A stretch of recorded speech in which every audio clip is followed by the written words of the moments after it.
And we're live. Hello, this is the Right Geek for June 10th, 2017. I apologize if the sound quality is not the greatest. My studio is about 80 degrees right now, so I have a fan going, but hopefully that won't disrupt my own words too much. Tonight I have as a guest John Arroz, and I'm going to let him give you a little introduction, and then we'll go on from there. John? Hi, everybody. John Arroz here. I'm the author of Star Realms Rescue Run. You might have seen me on my blog, which is getting some very good traffic these days, which is delarose.com. And I'm about to release my first steampunk book for Steam and Country on Thursday. Okay, and that's actually the first thing I wanted to talk to you about is the new book that's coming out next week.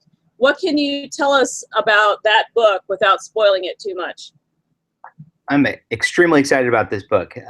It's about a girl who inherits an airship from her father's, and she ends up kind of trapped between having to run away and kind of not face her legacy, or having to grow up real fast and charge in against an invading army. It's pretty fun. Sounds interesting. And what made you decide that you wanted to write a novel in the steampunk genre? I think I kind of always wanted to once I discovered it. I found steampunk around 2010, 2011 over at Dragon Con. And what happened was, I don't know if you've been to Dragon Con or not, but Dragon Con is a hotel party of 4 giant hotels, and it's all connected. So everybody at night kind of gets into their cosplay and all that. And I saw all these people dressed in these like really cool Victorian and Napoleonic military things. And I just thought it was beautiful and it was intriguing. So my wife and I went up and we asked what was going on, and they said, "Oh, we've got our steampunk ball going on." And I said, "Steampunk?" And about $1,000, $2,000 later, we had our own steampunk costumes. That's really where it started. Yeah, it sounds like your path to getting interested in steampunk is a lot like my mother's. Mom was initially attracted to steampunk exactly for the same reason, for the costumes, the aesthetic, and she only became aware of the actual stories that are told in that genre later, after she had gotten exposed to the costume aspect of it. Yeah, we did too. Kind of the same thing. I think what happened was, I mean, if you look at the kind of bigger steampunk authors, they were kind of big in the cosplay scene at the time, and then they just kind of wrote books, and it kind of developed from there. So I mean, there were some stories prior to the costuming getting kind of taking off there. I mean, there's William Gibson's The Difference Engine and things like that, but for the most part, I think it really, I think the genre kind of took off after the cosplay itself. Yeah, the cosplay really lends itself to some imagination that's really fun. You know, you got all the clockwork elements. I see people with jetpacks and ray guns and interesting science fiction elements that end up in this weird historical context, and it just makes for some cool fun. So I have to admit that I myself am not what you would call an expert in this particular genre. It's actually not one of the first genres I go to when I look for something to read. I tend to be more of a hard science fiction or planetary romance or space opera kind of girl. So if you were to explain the genre of steampunk to a neophyte like myself, how would you explain it? Sure. And I'm on the same page. I mean, for the most part, I've always read more hard science fiction and space opera. So this kind of is a bit of departure for me in my reading and writing for the most part. But I think steampunk, I'd call it a fantasy that kind of goes beyond the medieval world and kind of gets you into that late 1800s, early 1900s sort of mindset. And whether that's in a fantasy world or actually set in our world, It's fantasy in that world that has some different technologies where like flight and steam and sort of different fuels and alchemic brews and all that have kind of influenced the world in a way that didn't come to pass here. And I think that's the building point and kind of where it starts.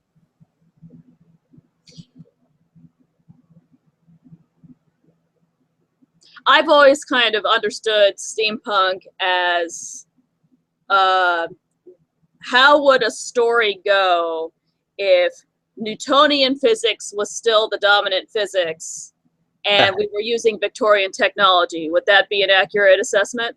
Yeah, that's a good way to describe it. I like that. So what do you think is the appeal of steampunk? Why do so many people get attracted to it?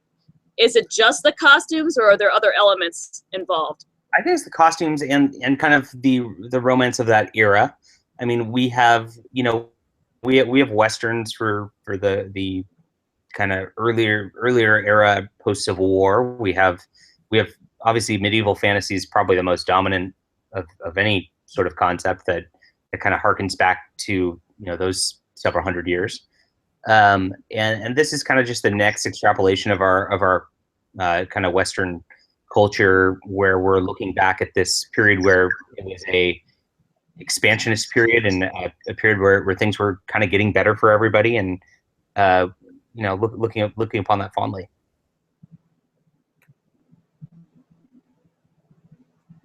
And speaking for yourself, what do you in particular like about steampunk outside of the costumes?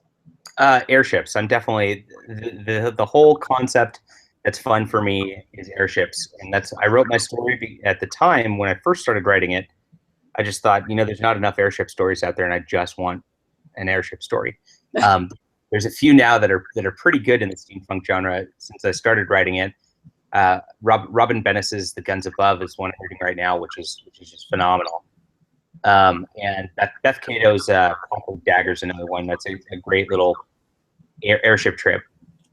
But I wanted that, and the real difference between my airships and their airships is most airships are kind of a blimp model system. Right.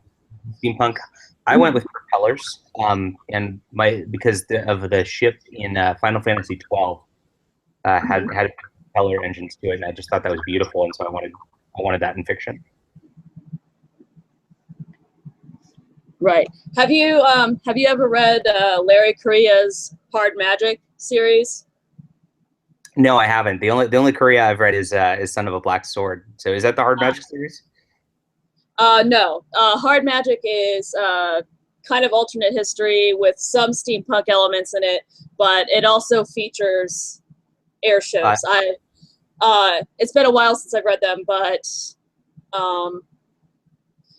when you have ninjas battling on top of a blimp,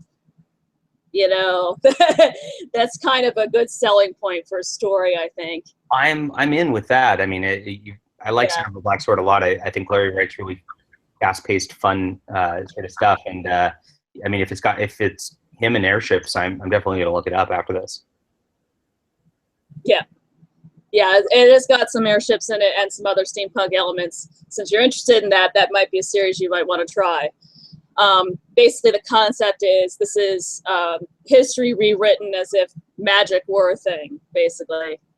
And he does a lot of very clever things with it, as he does with most of his stories. I do like Larry Correia's writing a lot. I think he's one of the best action writers out there, but his world building is also very interesting and something to see. Awesome. Yeah. Now, you don't just write steampunk.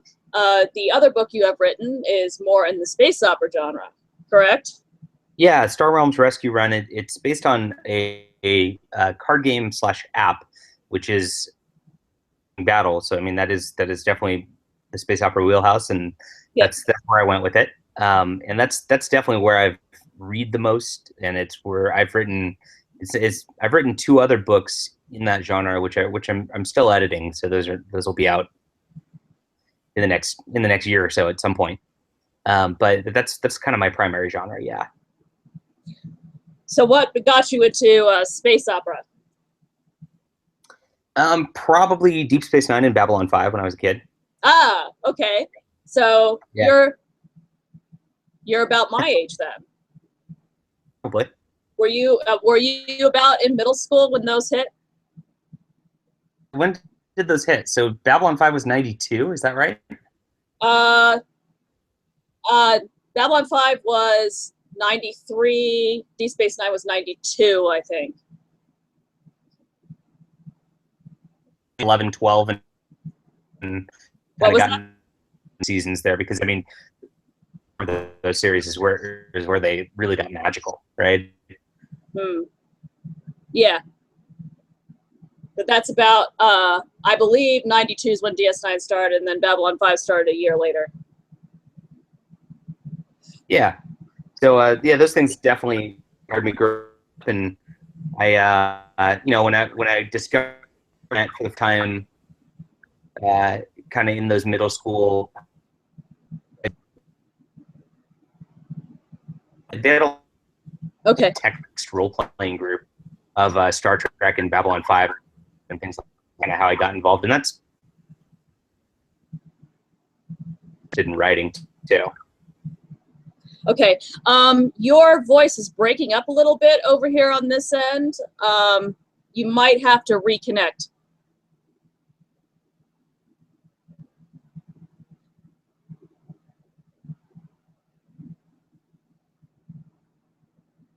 Just one moment, please, while we solve this technical difficulty.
Okay, John is still having difficulty signing back in. Hopefully we can get him back in a minute or so. In the meantime, I'm going to look up the start dates for those two series we were just mentioning. All right, we're back. Oh, we're back. Okay, excellent. Sounds clearer to me. So it also sounds clearer to me as well. So hopefully this connection will be better than the last one. Good. Okay, so we were talking about how you got into space opera via Babylon 5 and Deep Space Nine. Ironically, that's pretty much how I got into it too. There was also the very first science fiction series I ever read in late elementary school, and that was the Tripods trilogy by John Christopher. Have you ever heard of that book? I have. That's good stuff. Yeah, yeah. Don't know if that would fall under space opera. It might be more in the alien invasion genre, but one thing I do remember very vividly about reading that series was how interesting I found the aliens.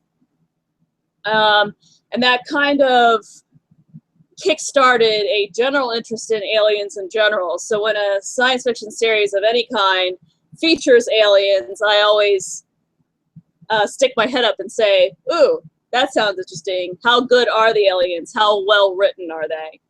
Yeah, I'm on that same page. I mean, the first space opera literature I got into was the Vorkosigan saga by Lois McMaster Bujold. Yeah, that's what I picked up later. Yeah, you didn't actually have aliens in that book, in that series, but she did write weird things like people doing such strange genetic modifications to themselves that they almost acted like aliens with the they got the quaddies who have no feet, Right. because they were in 0G, so they just have 4 hands, and they kind of act weird and creepy in an alien sense. So yeah, I mean, it gets that same feel. Right. It's it's not so much that space opera requires the aliens. As you say, there are series where there technically is no aliens, but you could still write some very different cultures. Yeah. If you allow for some time separation or space separation between the different human colonies, some very interesting and different cultures can arise. But if there are aliens, that's just like an extra bonus as far as I'm concerned, especially if they are very well drawn, especially if the author has thought a lot about how their physiology would impact how their society would function, how their environment would impact their society, and so on. Yeah, in Star Realms, you've got 4 different factions based on in the card game. You have 2 basic human factions, one of which is the Trade Federation, which is just your mega corporation extrapolated sort of society. Then you have like your outer colony worlds who are resisting against that, who kind of have a tougher life and kind of scrap it out. And then you've got a couple different things, which is a machine cult, which is kind of the whole robots took over, and you've got some humans who kind of worship the machines, but it's primarily based on robots and nanites and things like that. And then you've got the blob, which are creepy aliens that just go around and destroy everything. Mm-hmm.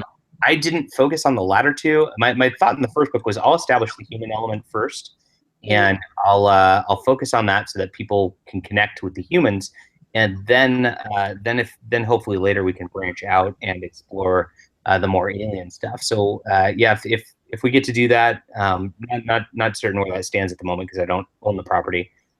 We'll be visiting some cool alien cultures in subsequent works. Right. That's one of the balances that you have to strike when you are writing a story that has alien presences in it, is you have to strike a balance between writing something that is alien enough that people will accept it as alien, but also human enough that they won't be like, what the heck is going on? I don't understand what's happening. Yeah, especially if you use them as a perspective character, because I've read I know people are going to probably rail on me for this, but I've read some CJ Chera stuff, and I feel like she gets into those alien perspectives, and sometimes when I'm reading her work, I totally lose track of what's going on because she nails the alienness of it, mm-hmm. but I think it goes a little too far to where it kind of throws me out of the story a little bit because I don't connect. Mm-hmm. Yeah, I think for each person, maybe the balance is a little bit different because I've always liked CJ Cherry, but to each his own, right? Or your mileage may vary, Yeah, I mean, I don't dislike her, and obviously she writes very well, and her prose is amazing. But yeah, I found it hard to connect at certain times, just with those alien elements. But yeah. Another author that I liked for some of his aliens is Werner Vinge. Have you read any of him? Yeah, he did the Fire on the Deep, right? Yeah, Fire Upon the Deep. Yeah. Yeah. I've read that, and that's an incredible book, of course. And I didn't really delve into his other work. I mean, there's just so much, but that's definitely one of the classics that I think collections. Mm-hmm. Well, on the subject of aliens, that's one of the books that comes to mind as one that has some very interesting and well realized aliens. Yeah, he really took it in a direction that I hadn't seen before, and it's you're right. It's definitely cool with the aliens there, and with what he did with AI, also artificial intelligence, that is also. Right. And then we have the other author I'm thinking of at the top of my head, James Cambius. I haven't read any James Cambius. I'm having a brain fart, but there was a book that he wrote a couple of years ago that featured 2 alien societies, and one of them was basically, imagine if life evolved and became sentient on Europa, kind of thing, where the aliens lived in the deep ocean, so they were blind. You know, if you're in the deep ocean, there's no need for light or anything. So everything they did was based on sonar and on touch. Cool. Yeah, and and just throughout the book was all of this. You could tell that the author had done a lot of amazing work trying to figure out how that culture would function if it was done just by touch and by sonar, and how an encounter with humanity might go wrong in that circumstance. It was very interesting. When I picked up that book, I honestly couldn't put it down, even when I had to go to work. I was very sad every time I had to go and do my actual job. Yeah, that sounds like an interesting concept, because we are a lot more sight focused than we realize at times, I think. Yes. So having, and you know, the aliens were still human enough that you could relate to them. The primary human, the primary alien character from this society had a lot of recognizably human, quote unquote, curiosity about his environment and about these new things that had entered into it. So it was very easy to connect with him. Cool. Yeah. Yes, and then lastly, the last author I can think of off the top of my head that writes some pretty cool aliens, that would be Chuck Gannon. Yeah, I'm sad to say I haven't read Chuck Gannon. He's been on my list for a long time. He seems like a great guy. Oh yeah, and he is a great guy, very Yeah. smart guy, puts a lot of thought into the books that he writes. And yes, he writes also very well realized, very thought through alien societies. Yeah. Yeah, I definitely have him on my list of somebody to read in the near future. So. Okay, so you originally got into space opera via television, much as I did. Mm-hmm. What elements in space opera do you find most appealing, aside from the aliens that we just discussed? Yeah, I mean, I like to be a little on theme. I mean, obviously, like in steampunk, I really like airships, and in space Mhm. opera, I really like, you know, the idea of starships and starship combat and all that. And I find that very fun to imagine and watch and look at. I like, you know, the whole, you know, empires at war concept that you often get in space opera. Mm-hmm. I like the foreboding alien presence that, you know, often they're gonna wipe out the humans, or there's some sort of big threat there that whether justified or not from the human perspective, it keeps the stories driving. Mm-hmm. Yeah, and I think it just provides a nice backdrop for really any kind of tale that allows a lot of adventure, because you got different planets and different aliens, like we've already talked about. Right. One of the things that I appreciate in space opera, which I wrote in my space opera post recently, was how a lot of the space operas, either on film or in writing, portray a galaxy that's kind of mysterious and has these kind of relics of previous eras that you can stumble across and go, oh, what was that? What was that was here?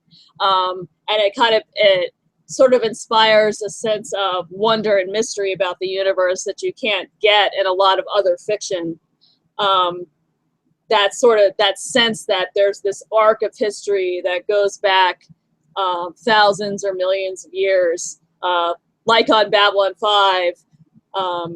My brother and I are both fans of Babylon 5. We used to laugh whenever Delenn would get into one of her, 1,000 years ago speeches. Oh, okay, we're going to have another one of these speeches. But at the same time, it was like, yeah, this is a galaxy that has history, and it's very interesting history.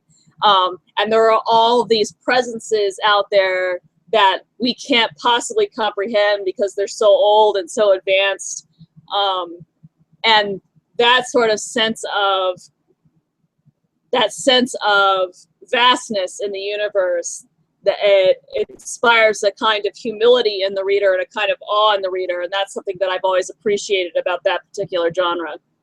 Yeah, I like that a lot too, and I think in the Lensman series really was the first to open that up, and Babylon 5 really, I think, paid homage to with its concepts of the shadows and the Vorlons.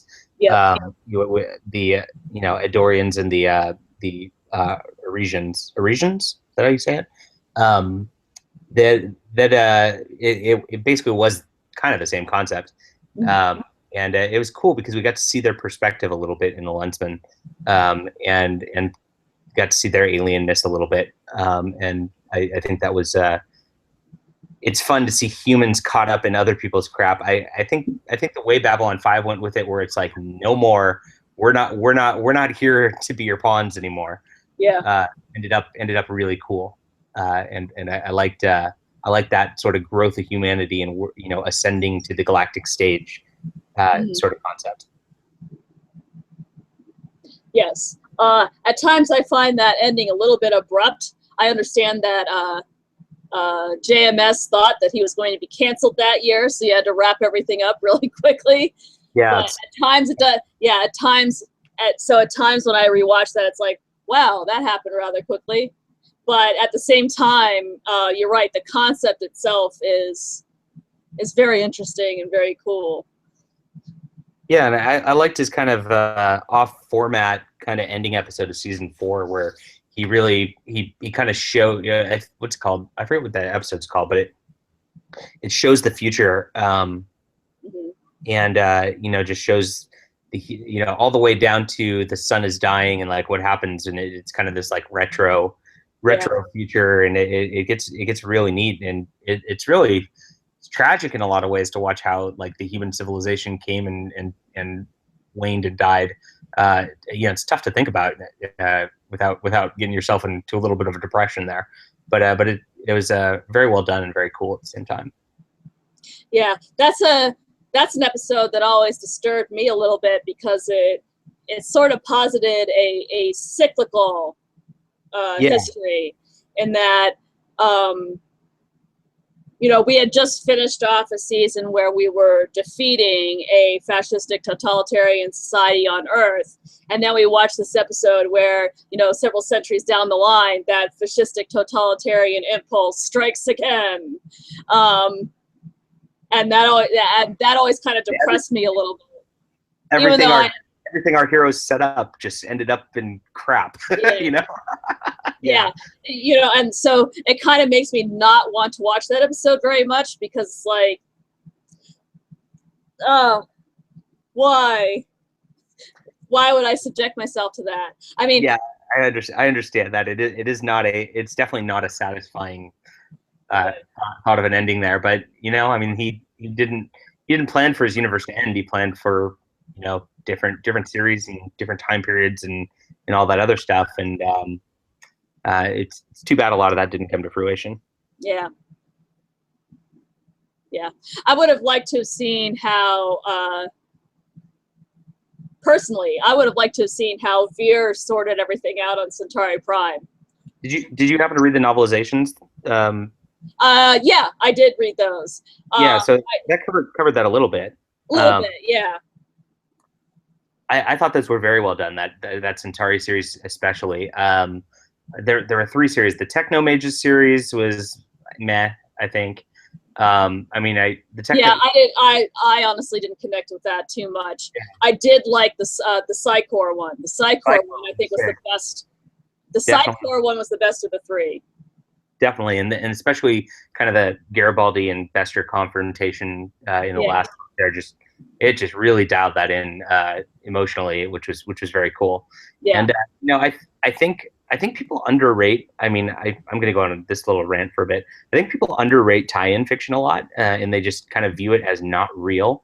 And having written a tie-in fiction, obviously that makes me shake my fist and go, it's just as real as any other book.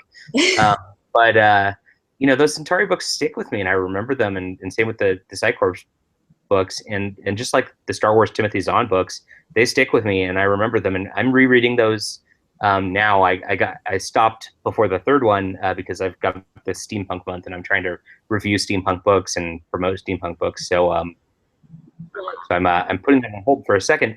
But even rereading that, I read that when I was a kid, and now it holds up almost even better. I mean, I'm just looking at this going, wow, this is better than real Star Wars.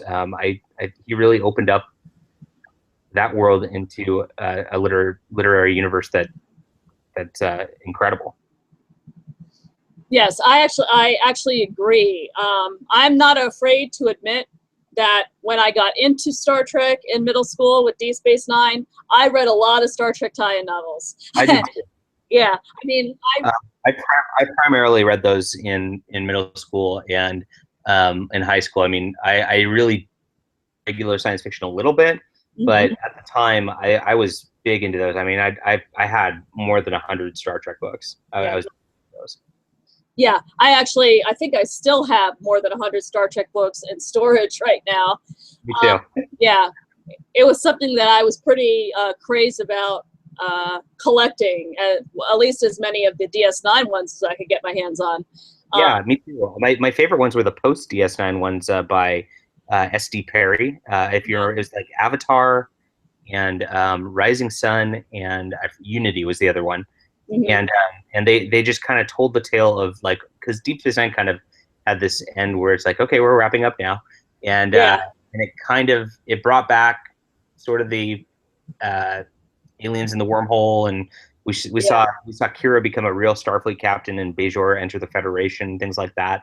Yeah, and that was really well done, and I would like to revisit those again at some point if I ever get the time.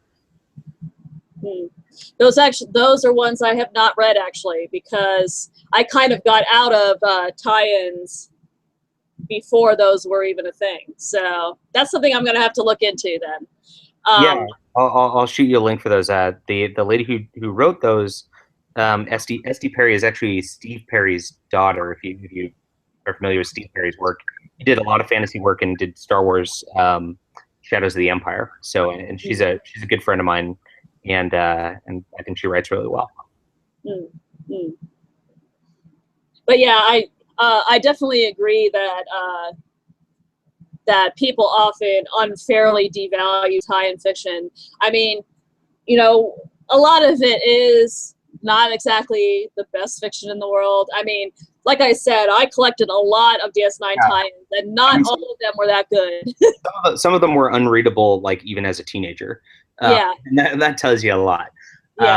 So if you're already on board with Star Trek to the degree we were, plus you're a teenager and you're really not all that well read, I mean, it's not that hard to create an okay book, I think. But yeah, because of that, I mean, a lot of them were phoned in. The early ones in the 70s and 80s and 90s too. I mean, they were rushing so many of them out, and they were phoned in just to capitalize on getting a few bucks off the brand. That's what got it the stigma. But there are so many great works. It's like anything else, though. I mean, if you look at science fiction and all the books out there, we really love 1% of them, and they're 99% are probably not as good.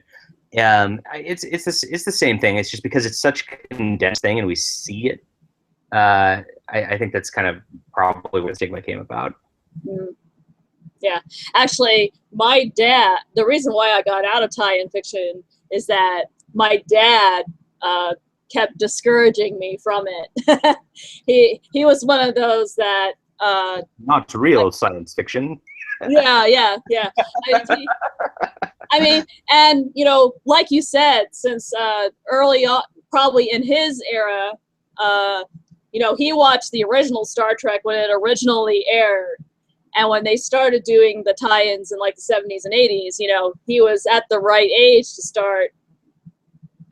start reading those. So he probably did.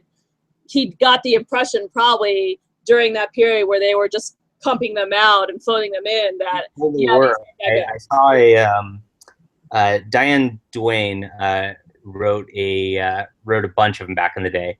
Yeah. They put her on such tight deadlines sometimes. They just gave her something. She actually had to write an entire novel, I think it was in like 14 days or 10 days. I mean, wow. just done. Yeah. And she just turned it in, and it ended up being a decent book, actually. But they do things like that to their authors, and they would threaten them saying, okay, they get paid flat amounts. They don't I don't know how it works now, but back then they got paid flat amounts. Yeah. And they get their check upon it being accepted, and they'd get half of it upon, you know, this point, and then, you know, an advance up front. And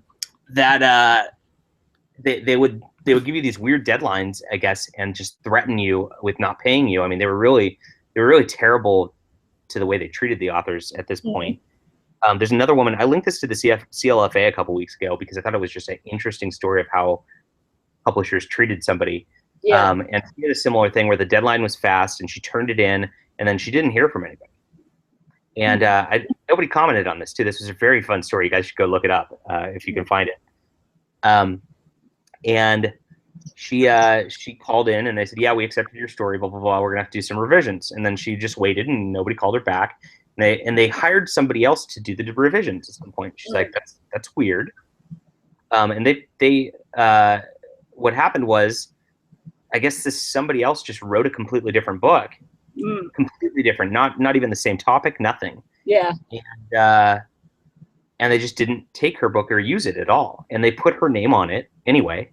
And this other woman never got credited at all. And they said, they retraded her and said, because we didn't use X amount of your content, we're only going to pay you like, you know, 50% or whatever. And so she totally got screwed out of money. She got screwed out of her contract. And there's a book out on the shelves that has her name on it that she did not write and that somebody else just wrote. Yeah. And it's bizarre. Yeah. Yeah. So anyway, I'm thinking I can't blame Dad for being suspicious about such things. So Absolutely. Yeah. So when he saw me, you know, sitting around watching Star Trek novels, he turned around and said, "Here, read this Heinlein instead. This is real science fiction." You know, and I enjoyed Heinlein. I'm glad that Dad introduced me to him. But even in tie-in fiction, there are gems, as you pointed out, and that's always something I've thought was a lack in some of our awards, our genre awards, is that there is not a category for tie-in fiction. And there kind of should be, because it is separate, and they are never going to get recognized when there's another option available. Because what'll happen invariably is that anybody who's not into that property, or just doesn't like tie-in fiction, is just going to ignore it. Right. I found that a little bit when kind of first hitting the scene here. Is I'd talk to people and I'd be like, I got this great science fiction book out and it's new, and people would go, well, I don't know anything about Star Realms, and I'm like, well, you don't have to. I'm kind of developing it. That's what I'm doing.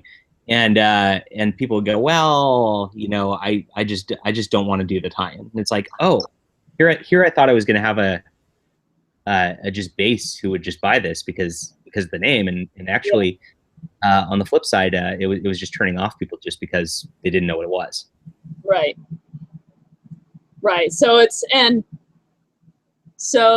putting it in its own category seems to be a reasonable thing. Just like, you know, you have the daytime Emmys for the soap operas because the Academy recognizes that the soap opera is a completely different genre than a primetime drama would be.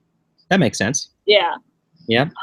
And so the standards that you would judge it by are going to be different, you know? And that's something that I've always believed in as a reader and a reviewer, is taking a person's book at face value and evaluating it according to the genre that it attempted, rather than saying, oh, well, it doesn't meet, you know, high literary standards, so it can't be good. Not every genre, not every book is supposed to achieve that effect. Some books and some genres are really just supposed to be, you know, escapist reading. And they're not really supposed to reach for anything higher than that, and trying to force a different standard onto that genre is really doing violence to the genre, I think. So I always try, okay, this, you know, when I pick up a book, okay, this is a book about the zombie apocalypse, so I'm going to rate it on those terms. How good of a zombie apocalypse did this author write, you know? Yeah, I do the same thing. And a lot of feedback I got when I started getting into the steampunk thing here is that, I mean, a lot of the steampunk books that came out of the cosplay scene and all that were really just kind of Victorian romance books that had a little fantasy skin on it a little bit. Yeah. And so that's where people kind of got confused with, oh, is this a genre?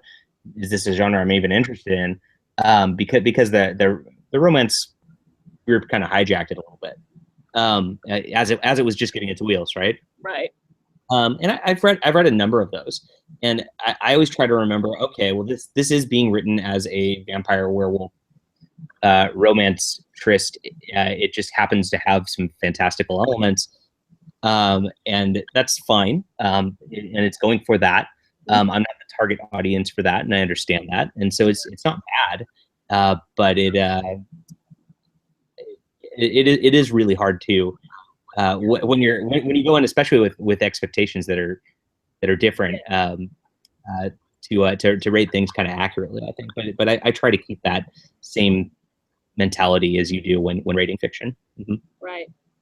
You want to make as a writer, you want to make sure that in the way that you market a book and in the way you design the cover and whatnot, that you're sending the right signal about what kind of a book it is, because otherwise you get what Brad Torgerson described as the nutty nugget scenario, where somebody picks up a book expecting one thing, and when they open it and read it, it's something else because you marketed it incorrectly, and that really pisses people off when you do that. It does. And sometimes it's not intentional on the author. I mean, I was thinking of one steampunk book specifically. My buddy, he was in my World of Warcraft guild at the time, and he found out I was getting into steampunk, and this is 2011, 2012. And he's like, dude, you have to read Gail Carriger. She's got this book, it's called Soulless, and it's just so great. And I'm sitting there thinking, so immediately I think, okay, I love steampunk. It's going to be an airship battle, awesome, sweet thing. Yeah. And this he's a warlock in my guild, so he's just he just wants fun, cool action adventure. Well, it ended up being that kind of romance book like I was talking about. I mean, yes, it has a little bit of a murder mystery and some other plot to it too, but at its core, it's a lot of description of, a lot of description of the costumes, and a lot of kind of romance about the Victorian and with carriage rides and things like that, and then heading into the romantic plot. So I wasn't prepared for that at all, even though, I mean, she doesn't go out and market it as something else. Even just the way we find it can color our perception on what we think a book should be. Can actually mess up our time and reading experience if we're not careful. Right. And I think, in recent years, with some of the, let's call them disturbances or fights that have been going on in the fandom lately, I think a lot of it comes down to people being pissed off that something is being marketed one way when it's really something else. I mean, I've got a lot of thoughts on the problems in fandom, and I think there's a generational gap. And I think there's a kind of gap in there is a group that obviously has all science fiction should read like this, and the group that says no, science fiction is all about exploration and innovation. So why would we want all of it to look like this? I mean, that exists there, and then of course it draws on the political lines also, which we don't need to get into. But I'm not sure. I'm not sure that it's false marketing about books. I mean, I don't see a lot of the books on one side or another really to be more predominantly falsely marketed than not. But I feel like I feel like kind of that old guard crew I keep mentioning is really desires a heavy message fiction of some sort in everything, and really looks for it even if it's not there.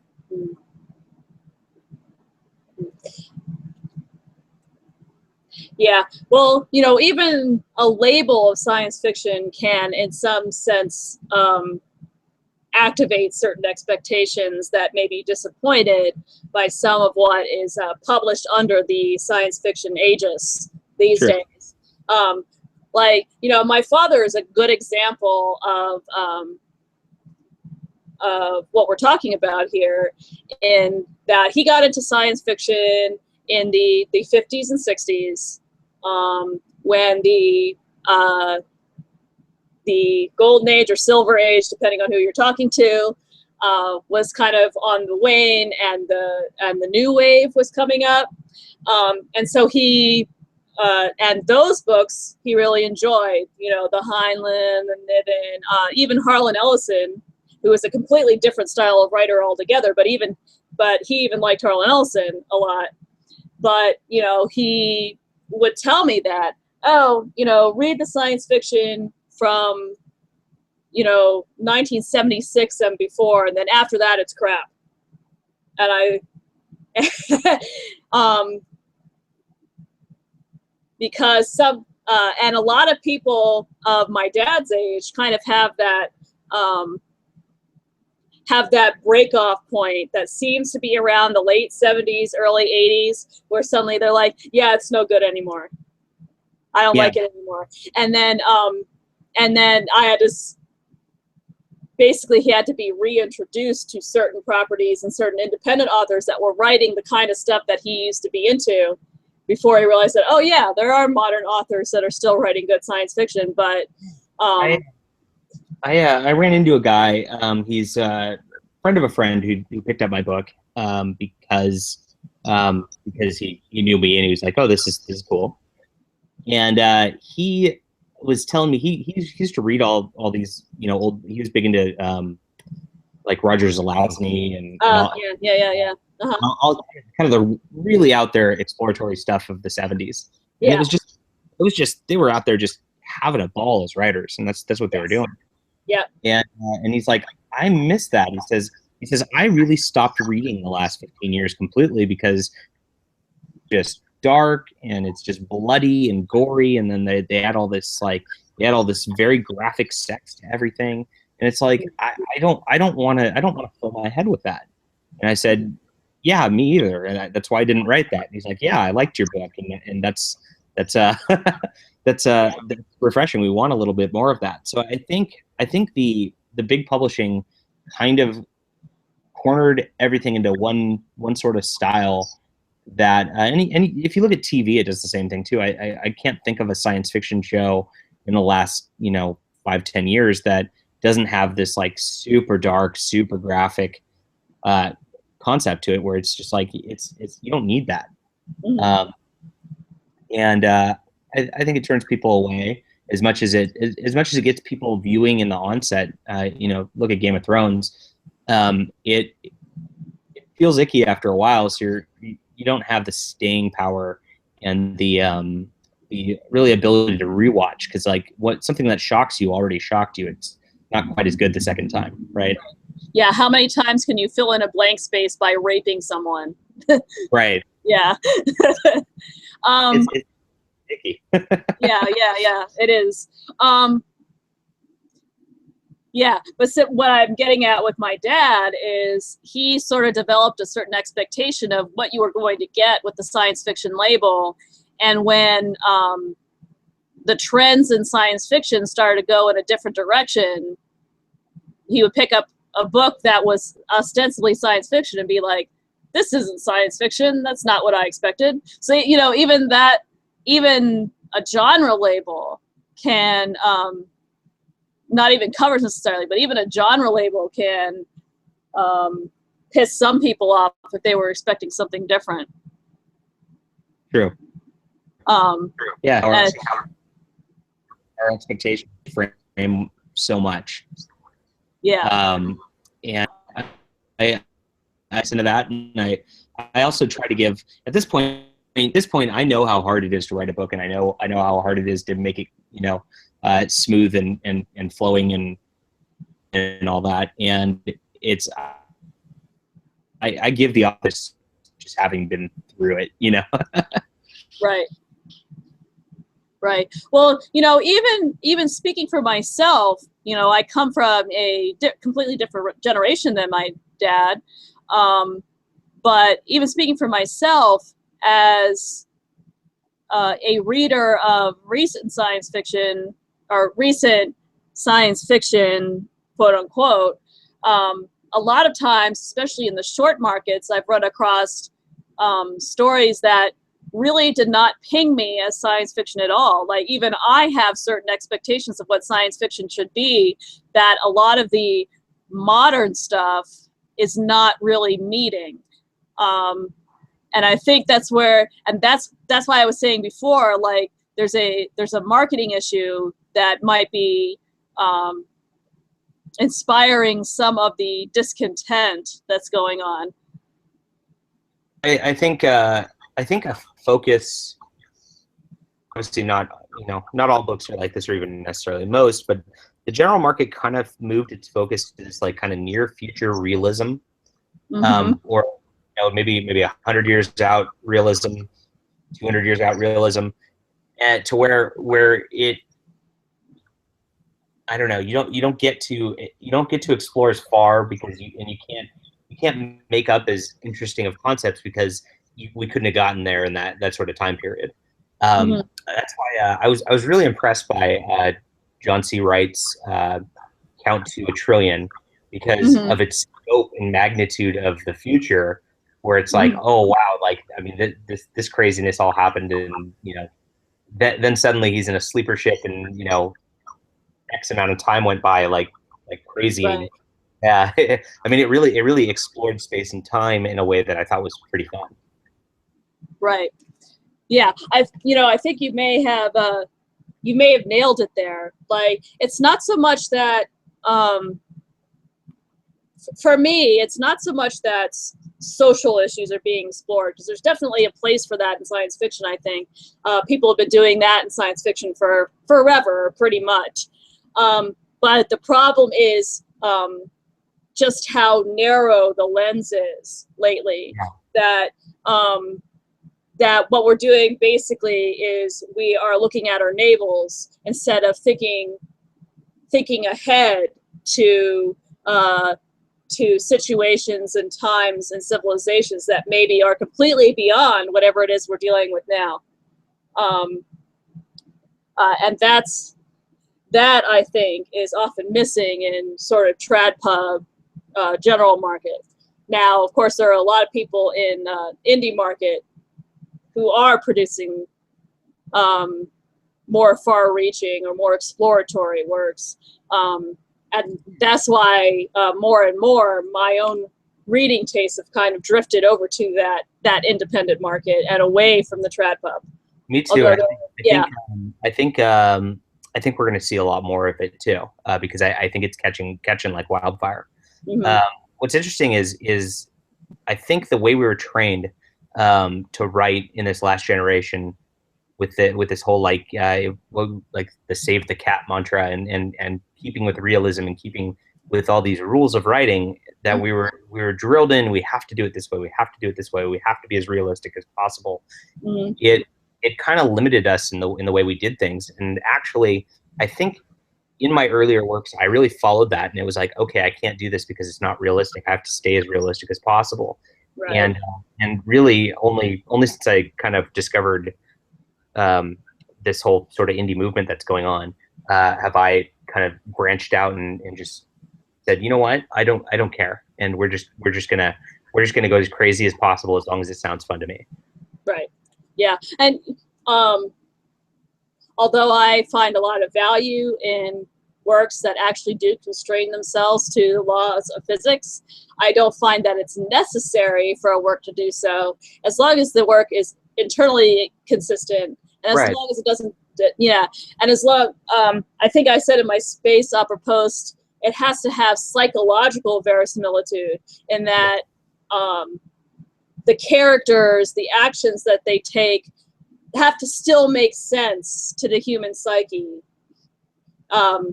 People can't just spontaneously make decisions that don't fit with what they've been doing so far, unless there's a huge extenuating circumstance that explains that weird, wacky decision that they just made.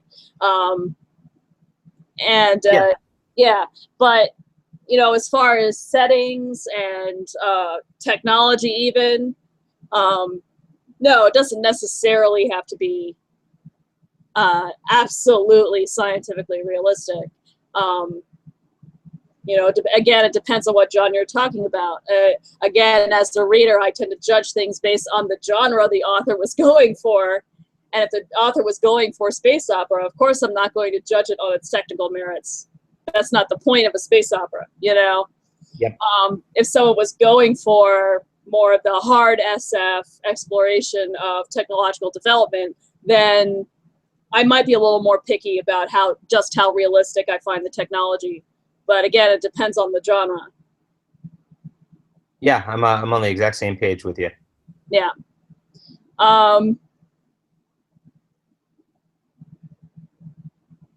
Well, we're here at about the hour mark. Would you like to, before we finish up, would you like to make any promotions, Sure. demands, requests of the audience? Demands.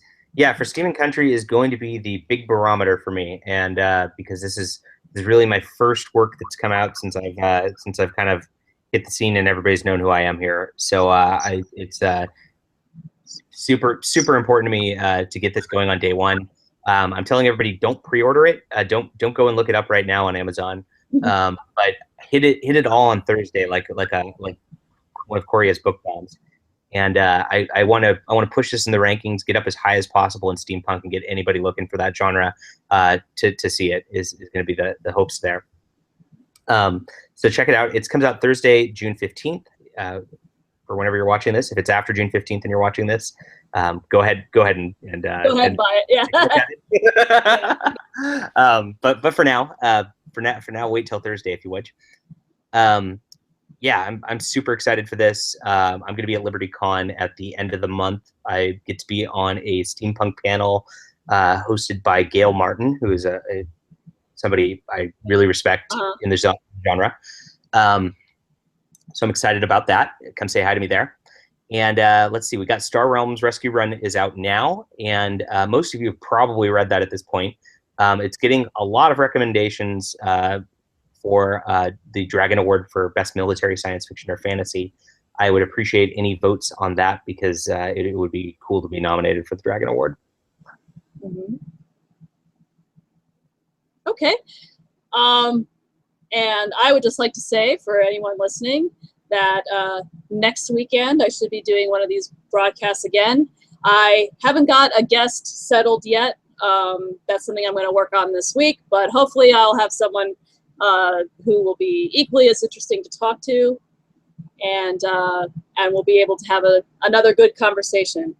I want to thank John Delarose for coming on tonight to talk about his books and to talk about some of the genres he's working in general. Again, on June 15th, go ahead and purchase his newest book for Steam and Country. And please, if you like, also take a look-see at my blog at therightgeek.blogspot.com. I that blog's kind of my personal blog, so it kind of ranges over hill and dale in terms of the topics that are discussed. But I should be posting shortly after, for Steam and Country's release, a review of the book. I have the arc right now. I'm about 50% through it. So I'll be able to give you my thoughts on the book and a couple of other books I've read recently. So watch out for that. The reviews are coming soon. All right. Thank you, John. I'm happy to have talked to you tonight. Yeah, thanks for having me. You're welcome. And I think we are going to close for the evening. This is always the hardest part. I never know exactly how to say goodbye on one of these podcasts. So goodbye. We will talk again later. And hopefully next week I'll have a nice guest lined up for all of our listeners. Have a good night. Hope everyone else has a good rest of the weekend.